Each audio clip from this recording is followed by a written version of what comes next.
Buenas a todos los que nos ven, estamos aquí nuevamente en Cubanamente, analizando la realidad desde una perspectiva diferente y especialmente en este video continuaremos desmontando el mito que vimos en el video pasado de que el feto no siente dolor, no es consciente y por tanto no es persona.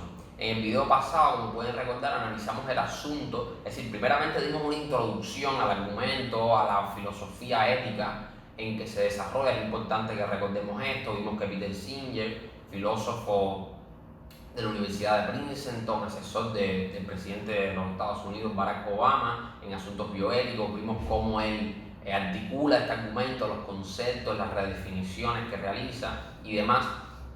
Y analizamos el asunto desde una perspectiva psicológica y neurocientífica.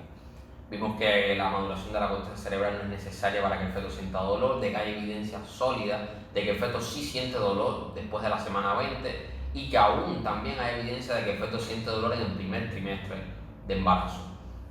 Ahora en este video especialmente estaremos analizando, como prometimos en el video anterior, este argumento pero de una perspectiva filosófica, de una reflexión filosófica, ética y jurídica, pero por supuesto usando como base, como fundamento, la información científica establecida en el programa anterior que damos ya por sentado. Primeramente veamos las inconsistencias, algunas, de las inconsistencias lógicas y los ecos ideológicos que caracterizan este argumento, esta filosofía ética. Bueno, primeramente está la arbitrariedad en la distinción entre persona y ser humano, que no es más que un artilugio filosófico sin base científica. Es decir, esto no es el resultado de un estudio riguroso, neurológico, que realmente permite establecer categorías distintas, no es producto de un análisis biológico, de una teoría biológica, de que el ser humano no coincide con la categoría de persona, sino más bien que tiene muchas inconsistencias, como bien señala en su libro el propio filósofo Peter Singer, por ejemplo, en el escrito ¿Cuándo empieza el bebé a ser persona? Es decir, el punto es que cualquier definición de persona humana que no comience en la concepción es contradictoria. ¿Por qué? El mismo Peter Singer lo señala en sus libros. Él va explorando, digamos, por los distintos, digamos, pautas que se puede establecer. Si él parte de la conceptualización de que persona no coincide con ser humano, arbitraria, no sé quién le dijo a Peter Singer que tiene la autoridad moral para distinguir entre quién es persona y quién no, pero bueno, más allá de eso, es parte de este concepto. Entonces nos dice, ¿cuándo establecer el punto o límite entre ser humano y persona? ¿Sí? ¿Cuándo el feto se convierte en persona? Bueno, él explora varios puntos, ¿no? El punto del nacimiento, digamos, parece el más natural, pero como él mismo señala es inconsistente por las mismas críticas de los conservadores, como él les llama, porque ¿qué diferencia hace que el niño esté dentro del vientre a que no esté? Sí, del día antes de nacer no es persona y después que tiene el resultado del parto se convierte en persona. Eso él mismo reconoce que es inconsistente. Está el otro punto, que es el de la viabilidad, que es el que señaló la Corte Suprema de los Estados Unidos en este famoso caso Roe versus Wade, en que la Corte Suprema de los Estados Unidos reconoce el derecho al aborto y demás. Señala la viabilidad. La viabilidad, en palabras simples, no vale la pena dedicarle mucho tiempo a eso, no es más que la posibilidad del bebé de subsistir fuera del vientre de la madre. Es decir, el aborto está permitido hasta el momento en que el bebé es capaz de subsistir fuera del vientre de la madre. Y el mismo Peter Singer, analizando esta cuestión, cuestionando cuándo establecer ese límite, dice que esto es relativo y es inconsistente. ¿Por qué? Porque primero está sujeto a variaciones geográficas. Por ejemplo, un bebé puede sobrevivir con 6 meses en Alemania o en los Estados Unidos, pero sin embargo en una aldea en Nueva Guinea o en Etiopía no, porque no tienen las condiciones sanitarias y tecnológicas para esto. Entonces eso varía, es decir, cómo va a variar de país en país si el feto es persona o no. Es decir, eso no tiene sentido. Además del hecho de que quién define en qué punto el feto puede subsistir fuera del vientre de la madre y en qué punto no. ¿Qué día, qué hora, qué día se convirtió en persona? Bueno, nada, entonces él llega al punto de la categorización de persona. Es decir, él nos afirma que esta es la única forma lógica de establecer una distinción, un punto límite de separación entre el feto y el como ser humano y la persona en sí. Para legitimar, por supuesto, es parte a priori de legitimar el aborto, que según él solamente es un prejuicio social el hecho de ver mal el aborto desde un punto de vista ético, pero nuevamente enfrenta la misma dificultad que todo. Sí, cuando el feto se convierte en persona. Y el mismo Peter Singer reconoce en su libro, hay que reconocerle, digamos, esa sinceridad, de que este es el argumento más fuerte de los conservadores, es decir, dime cuándo el ser humano pasa a ser persona. Es decir, ¿quién es posible definir eso? Bueno, algunos dicen, no, a los 3 meses, bueno, está bien. Si la mujer aguanta un día antes de cumplir los 3 meses, ya no es persona. Además, que muchos, para no decir todos, ginecobstetras, reconocen que el tema de la edad gestacional es muy relativo, porque depende de las fechas que se realizaron las ecografías, depende el momento según el cual supuestamente la mujer dejó de menstruar, es decir, es algo muy relativo y como se ha comprobado en casos como bebés como Faustina y Esperanza, los casos de 2 niñas en Argentina, esto puede variar mucho, es decir, se puede comprobar que la edad gestacional que se pensaba no coincide con la edad gestacional real, porque es algo que depende incluso de la madre que se acuerde cuando dejó de menstruar, etc. Entonces, nada, cualquier definición de persona humana que no comience en la posición relativiza el derecho moral a la vida, pues nadie tiene la autoridad ni la capacidad para señalar en qué punto específico ese niño posee las capacidades inherentes a la definición que ellos mismos usan de persona. Ellos mismos no pueden definir en qué momento tienen las capacidades de autonomía, de racionalidad para definirlo como persona. A los 2 meses y 29 días todavía no es persona, y cuando pasen las 24 horas ya es persona, entonces no se puede abortar. Si la vida solamente tiene lógica definirla, como bien señala Francis Collins, el líder del proyecto Genoma Humano, premio Nobel de Biología, tiene lógica solamente definir la vida como un proceso continuo que comienza en la concepción y termina en la muerte biológica. No hay otra forma, no hay otra división, toda otra división es artificial, parte de un sesgo ideológico. Por tanto, ni Peter Singer ni ningún intelectual puede atribuirse la capacidad divina a sí mismo de generar conceptos arbitrarios de quién tiene derecho a vivir y quién no, y cuándo puede o no puede hacerlo.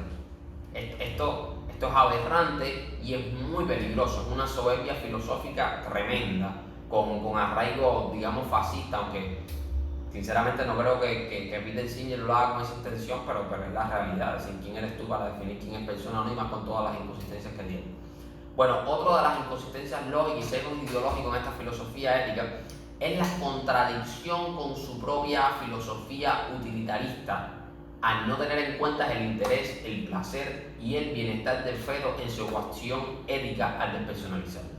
A ver, para explicar qué significa esto. El utilitarismo, en resumen, es una filosofía, una doctrina ética que surge, es decir, que tiene como pensador, que la desarrolló a Jeremy Bentham, un pensador inglés, y en esencia, ¿qué es lo que dice el utilitarismo? Bueno, que la validez ética de una acción se mide en base a cuán útil sea, de ahí viene la palabra utilitarismo, y entonces él propone una ecuación ética, por decirlo de alguna forma, que es la suma, ¿sí? La validez ética de una acción se mide por la suma del placer que provoca a las personas involucradas menos el sufrimiento ocasionado. Ahora, Peter Singer, quien es utilitarista, por parte de esta filosofía ética, parte de ella y parte de su posición evolucionista de la naturaleza, que también es cuestionable, pero bueno, esos temas quizás objeto de otro programa, y nos dice, entonces, que pretende continuar una filosofía ética utilitarista, pero esto no tiene ningún sentido. ¿Por qué? Porque como sesgo ideológico al fin de los movimientos feministas y de todos estos filósofos, no tienen en cuenta el interés, el placer, el bienestar, la felicidad del feto, porque ya a priori dicen que no es persona, entonces como que tú no entras en la ecuación ética, tú no entras en la ecuación utilitarista, es decir, la suma del placer provocado es solamente la madre, y las repercusiones socioeconómicas que ellos nos argumentan, repercusiones psicológicas en la vida de la madre, esa es la única que ellos tienen en cuenta para medir el placer, y el sufrimiento, para restarle, digamos, obtener el valor absoluto ético de la acción, es igualmente la madre, porque marginalizan, es decir, tachan al feto, al definir ya que no es persona, es como que tú no entras en la ecuación ética, pero esto es como arbitrario. Esto es ideológico, esto no tiene ningún sentido, simplemente porque quieren. Entonces, nada, hay una inconsistencia con el utilitarismo, porque la fórmula variaría mucho si entra en la ecuación la variable del bienestar el sufrimiento, el placer del feto. Ya habría que restar en el sufrimiento de las personas involucradas, el sufrimiento del feto. Y ahí probablemente la resta se hace negativa, porque qué mayor sufrimiento que acaben de forma tan cruel con su vida. Por cierto, algo a analizar en los próximos programas, cuán crueles son los métodos utilizados para el aborto, la mayoría incluso sin anestesia, que salvajismo ese. Entonces, nada, es contradictorio con su propia filosofía. Ahora, otro tema también dentro de las inconsistencias ideológicas y lógicas detrás de este argumento de que el feto no siente dolor ni está consciente, por tanto no es persona, es el tema en cuanto a la definición del dolor. Y eso tiene mucho más que ver con la parte psicológica y neurocientífica. De acuerdo a la Asociación Internacional de Estudios del Dolor, el dolor, definen ellos, es una experiencia sensorial y emocional desagradable, con daño tisular actual o potencial, o descrito en términos de dicho daño. El dolor, nos dicen, es siempre subjetivo. Cada individuo aprende la aplicación de la palabra dolor a través de experiencias relacionadas con lesiones en la vida temprana. Ahora pensé, como pueden ver, a priori esta definición puede ser interpretada como que el dolor está conectado a una experiencia física inmediata y a una conciencia reflexiva de tal experiencia, lo cual ya genera la primera gran polémica. Si ellos incluyen en el tema del dolor como significativo el hecho de la capacidad de estar consciente del dolor como una experiencia emocional. Mientras que muchos especialistas se oponen a esta interpretación, pues alegan que se cae arbitrariamente restringe el dolor a la actividad de seres humanos bastante maduros. Bueno, el asunto realmente es, no se puede negar, que considerar el dolor como solamente una experiencia física inmediata, digamos el dolor maduro, carece de claridad epistemológica, es decir, carece de claridad en cuanto a cómo el hombre conoce que le duele. Es decir, un dolor que no se sabe que está doliendo es moralmente significativo. Es ahí la cuestión. Bueno, ustedes dirán, bueno, ese no se va a poner a filosofar ahora sobre la conciencia, su relación con el cerebro y el sistema nervioso y demás, ¿no? Esto es sobre el aborto. Bueno, pues claro, el punto es que a partir de estos conceptos psicológicos del dolor y demás es donde se categorizan los resultados neurocientíficos y sus implicaciones éticas. Si el dolor es solamente una experiencia moralmente significativa, cuando va acompañado de la capacidad de pensar y razonar el dolor, esto es una contradicción con la misma militancia ecológica de estos pensadores de la bioética, como el mismo Peter Singer, de que está demostrado, por ejemplo, que los animales no alcanzan el tercer nivel de conciencia del dolor. Es decir, los animales no poseen la capacidad de autorreflexión, si no son capaces de concientizarse a sí mismos, de pensar sobre sí mismos como portadores del dolor. Es decir, los psicólogos definen 3 niveles de conciencia en el dolor. Los 2 primeros niveles están relacionados a una experiencia central, orgánica e inmediata del dolor, en el que hay una reacción biológica, hormonal y demás de estrés ante un estímulo nocivo. Pero la tercer nivel de conciencia, que digamos es la experiencia del dolor adulta de un ser humano, no está en los animales. Pero sin embargo, al mismo tiempo, Peter Singer es un gran defensor ecológico y un fuerte crítico del antropocentrismo que caracteriza el pensamiento occidental. Entonces, como que hay muchas contradicciones en este asunto. Pero bueno, volviendo al tema del dolor, tenemos el tema este de que el dolor, si no es autorreflexivo, no es moralmente significativo, vemos estas distintas opiniones. Entonces, en el caso de los animales vemos que su dolor es inmediato y puramente nervioso, central, lo cual no significa que sea moralmente no significativo. Como bien señala el estudio, un gran estudio, recomiendo que profundicen en él a través de la descripción del video, se llama Reconsiderando el dolor fetal, de los autores Stuart Derbyshire y John Bachman, publicado en el Journal of Medical Ethics de Oxford, es decir, el periódico de ética médica de Oxford. Ellos declaran: cuando experimentamos dolor, nos experimentamos a nosotros mismos como portadores del dolor, con el conocimiento de que estamos sufriendo, una experiencia que abarca la memoria, la comprensión, etc. El dolor es ineludiblemente por algo que es más que cualquier experiencia inmediata y limitada, el dolor maduro. Entonces el dolor se refiere esencialmente o es constitutivo de una parte del cuerpo, un brazo, una pierna, la cabeza, etc. El dolor a menudo se refiere a un estímulo con grados de amenaza, una espina frente a una lanza o indigestión frente a un ataque cardíaco, y el dolor evoca un estado interno de conciencia, el dolor como experiencia madura, un estado interno de conciencia relacionado con el miedo, la preocupación, el arrepentimiento, la acción necesaria, etc. Ellos nos dicen ahora, no proponemos que el feto experimente eso, lo que estaba hablando, pero sin embargo tal experiencia consciente que lo abarca todo, probablemente sí dependa de la actividad cortical generalizada, como se discutió en otra parte del estudio. Sin embargo, proponemos que el feto experimente un dolor que simplemente es, y es porque lo es. No hay mayor comprensión de la experiencia, solo una aprehensión inmediata. El feto experimenta algo, nos dicen ellos, que es inherente a un cierto nivel de actividad biológica y que surge en un momento desconocido, rigor científico, que a menudo se especula que ocurre después de las 12 semanas de gestación.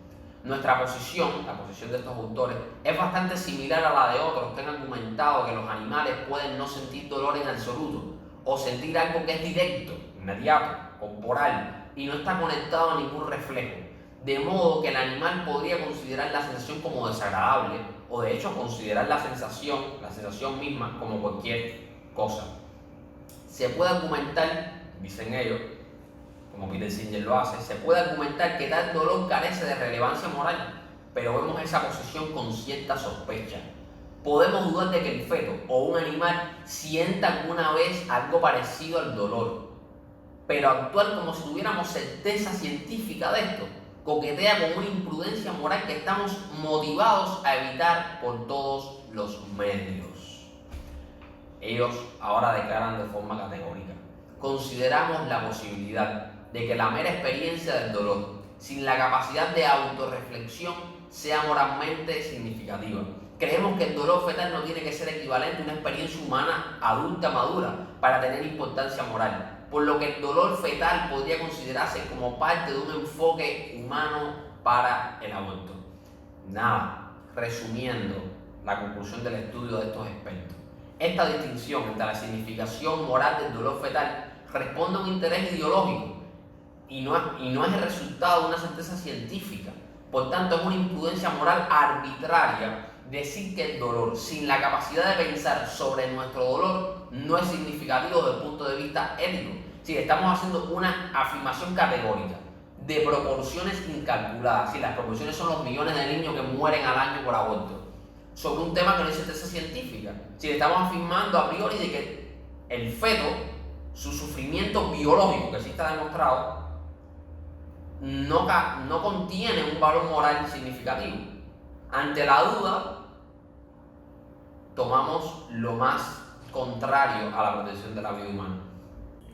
Además, muchos de los filósofos que pretenden usar estas distinciones y sutilezas para avalar el aborto realizan declaraciones categóricas sobre asuntos en los cuales no hay para nada certeza científica, como es la cabalidad de la experiencia del dolor en el feto, e ignoran muchos aspectos, como bien señalan los autores del estudio reconsiderando el dolor fetal. Entre estos aspectos se encuentra, por ejemplo, el misterio neurocientífico, por decirlo de alguna forma, y psicológico, de cómo un evento biofísico, cómo la actividad nerviosa se convierte en una experiencia psicológica, reflexiva y emocional, es decir, cómo una experiencia puramente material se traduce en una experiencia espiritual, emocional, por decirlo de alguna forma, como es el dolor. Además, otra gran dificultad es el tema de la edad gestacional, que ya consideramos. La ginecostresia enfrenta otra gran dificultad, que no es precisa la edad gestacional, ya que se calcula en base a las ecografías, como hablamos, y la fecha de la última menstruación. A eso se debe a que muchos niños que nazcan o sean abortados como más semanas de las que habían sido calculadas, como por ejemplo el caso que vimos de las bebés prematuras Faustina y Esperanza. Entonces, nada, violando todo sentido jurídico, todo sentido común cultural, por una postura filosófica a priori que han asumido, pretenden hacer declaraciones que nada más y nada menos que lo que está en riesgo es la vida de millones de seres humanos sobre cosas sobre las cuales no hay ninguna certeza científica, violando un principio moral tan básico que es la base de la ética occidental, que es la protección de la vida humana a toda costa. Pero bueno, para no hablar más, los invito a que vean los siguientes programas si les interesa ver cómo esta filosofía ética viola contradice el sentido común cultural, el sentido común jurídico y además las terribles, y esto es muy importante y está conectado con la frase que empecé en el programa anterior, las implicaciones éticas, las implicaciones reales en la política, en la sociedad de esta filosofía, porque como bien decía un teólogo y filósofo famoso, Robert Charles Sproul, las ideas tienen consecuencias y muchas veces son terribles. Si te interesa saber esto, si te interesa investigar más las implicaciones que ha tenido, las polémicas que ha encendido, como por ejemplo avalar el infanticidio, ya sea por el aborto después del nacimiento incluso, si te interesa conocer y profundizar aún más este asunto desde otra perspectiva, te invito a que veas los siguientes videos, que te suscribas a nuestro canal, que des like, que compartas si realmente crees que esta información es importante, que nos sigas en nuestras demás plataformas de redes sociales, páginas de Facebook, Instagram, Twitter, que entres al canal de Telegram y el grupo, sobre todo si quieres debatir, si quieres tener una conversación más amplia sobre el tema. Y nada, chao, nos vemos en el siguiente video.